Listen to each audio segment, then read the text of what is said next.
Could the Arizona Cardinals fill a massive need on the offensive line by tapping into a local product just down I-10 in Tucson? From the University of Arizona, we bring on from AZ Wildcats podcast. Of course, you know the producer here of PHNX Cardinals, Damon Dog. And I'm Bo Brock, hanging out with you, and we're doing our draft profile breakdowns. We're going to be joined by Fran Duffy here shortly, but we look to a very versatile prospect that played for the Wildcats, started 3 seasons there in Tucson, Jonah Savaiinaea. Damon, I mean, your first look at this guy, you watched him play a lot of football. I absolutely did. And you know, he came in as a true freshman, Bo, and started from the jump. And I think that's where you have to start with Jonah Savaiinaea. Is a guy that was ready-made for the college ranks, well beyond his years. Could he potentially be someone that is maybe well beyond his years from a floor standpoint in the NFL in his first season? I certainly think so. I think he is a pretty high floor prospect in particular.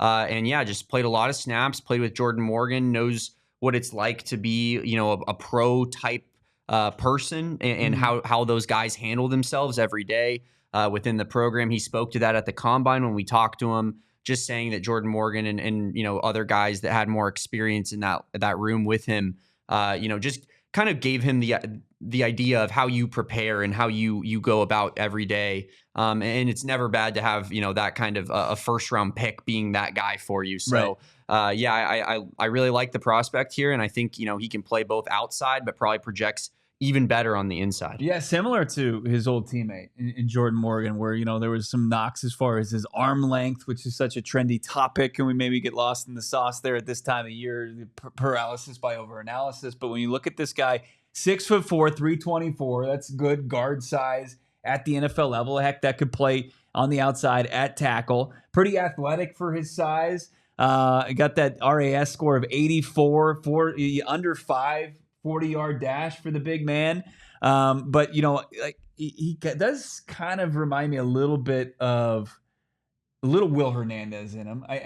We look at the projections, and his ceiling is even first round. Like, could he sneak in there? I think more comfortably day 2. And I think that where he could fit, that's where you can kind of talk me into the Cardinals taking a guy like this. Yeah. I think from a Cardinals perspective, those guard situations you have options, right? Mm-hmm. You have Evan Brown and you have, Isaiah Adams as well, who played well to end the season out, but not necessarily guys that are, maybe written in Sharpie on the depth chart, right? Not guys that, are just going to be starters no matter what. Like Paris Johnson could have a horrible camp. He's the starting left tackle of the team. I think, you look at that guard spot and say to yourself, yeah, there is some room for potentially, Evan Brown, not on a long-term deal. Could you bring in a more long-term solution on day 2 of the draft? And Jonah Savaiinaea is a good prospect for that, in my opinion. Unbelievable insight from, of course, our Wildcats analyst, Damon Dog himself. Let's go to our guy, All City's NFL draft analyst, Fran Duffy. His thoughts on Savaiinaea. All right, let's talk through Arizona offensive lineman Jonah Savaiinaea. What I like about this player, his superpower, his play strength. This guy is so hard to move off of his spot. If you are a bull rusher on the defensive line, you are not going to be able to push him back into the pocket, especially when he plays with good technique, which is more often the case than not with Savaiinaea. What I like also about his profile, he has played guard, he has played tackle, he has played left side, he has played right side. That proven versatility is extremely important for general managers. It's extremely important for offensive line coaches. And it's not just about cutting down to the 53-man roster in August. It's also about what the game day decisions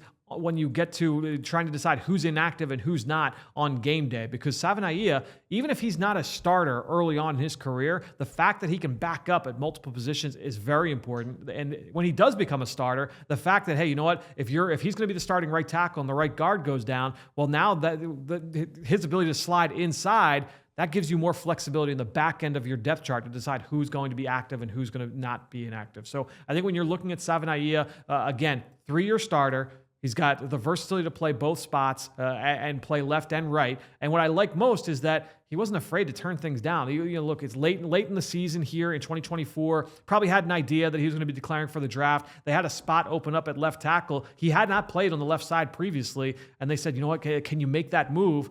Some guys would not be open to doing that so late before the pre-draft process because you might look bad. And guess what? He gave up a couple sacks. He gave up 3 sacks in his final 3 games playing left tackle. Looked a little bit unnatural over there, but I honestly give him a lot of credit for being open to that decision. So ultimately, when I look at Savaiinaea, weaknesses, he's probably more guard than tackle at the end of the day. That's probably the ideal landing spot for him. I don't know that he has ideal feet, ideal range to be able to protect against NFL speed off the corner. I do think that he can hold up a tackle if you needed him there in a pinch, but ideally you probably slide him inside.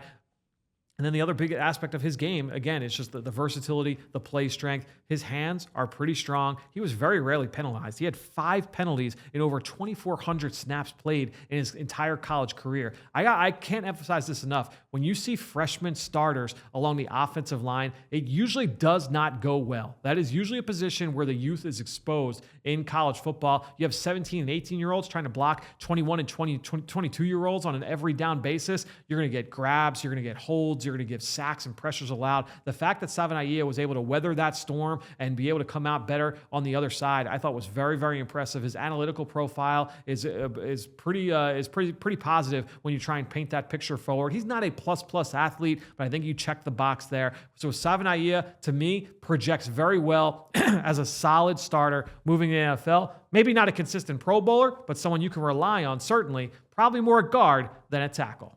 Invaluable insight there. You're not going to find a more thorough breakdown, especially when you get to this part of the draft when you're in the weeds here. I mean, everybody can break down Cam Ward's game. Everybody can break down Ashton Genty's game. But to get that kind of insight from Fran Duffy, that's what separates himself. But what stood out to you, Damon? Because I'll give you my thoughts on Jonah Savaiinaea. But what stood out as far as Fran's scouting report? Yeah, one thing that Fran spoke to that I took notice of was just talking about his final stretch of the season that he had with Arizona and giving up a few sacks. Jonah Savaiinaea did get hurt versus TCU. There's like a pretty famous picture out there in the Wildcats landscape of the world where Noah Fafita, who is, a foot shorter than Jonah Savaiinaea and 120 pounds lighter, is helping walk him off the field because he's so hurt. And then he proceeded to play the final 2 games of the season after that. And despite having a NFL draft hopes clearly and being a fairly highly touted prospect, wanted to get out there with his team that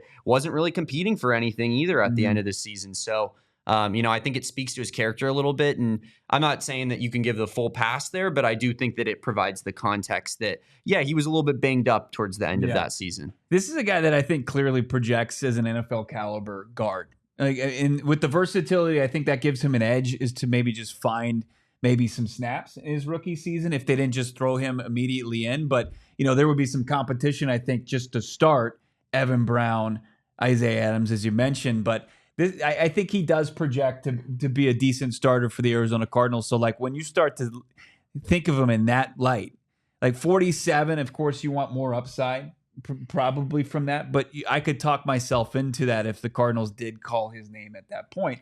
I think the sweet spot would be 78 in the 3rd round. I think anybody, that's the point where you just like run the card up. This is, I think, as far as just everything that he's done as a 3-year starter in a Power 4 conference, like that's a guy that can hold his own, and it's stuff that's projectable for the Arizona Cardinals.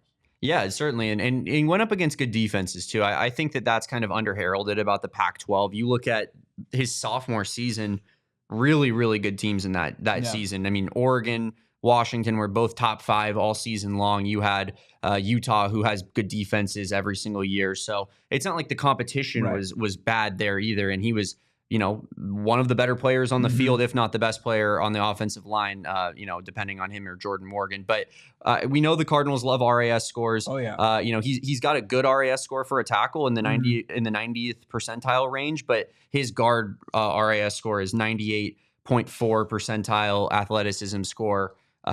Just really fast for a guard. I think that you project him at that because that's where you see his ceiling being the highest.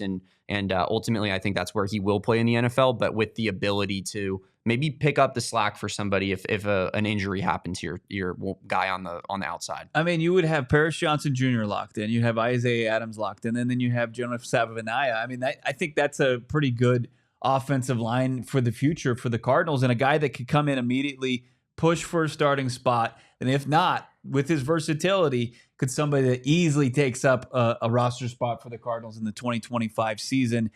Do you want the Arizona Cardinals to target this former Wildcat in the draft? Of course, drop a comment here on this video. Like this video, subscribe to PHNX Sports here on YouTube.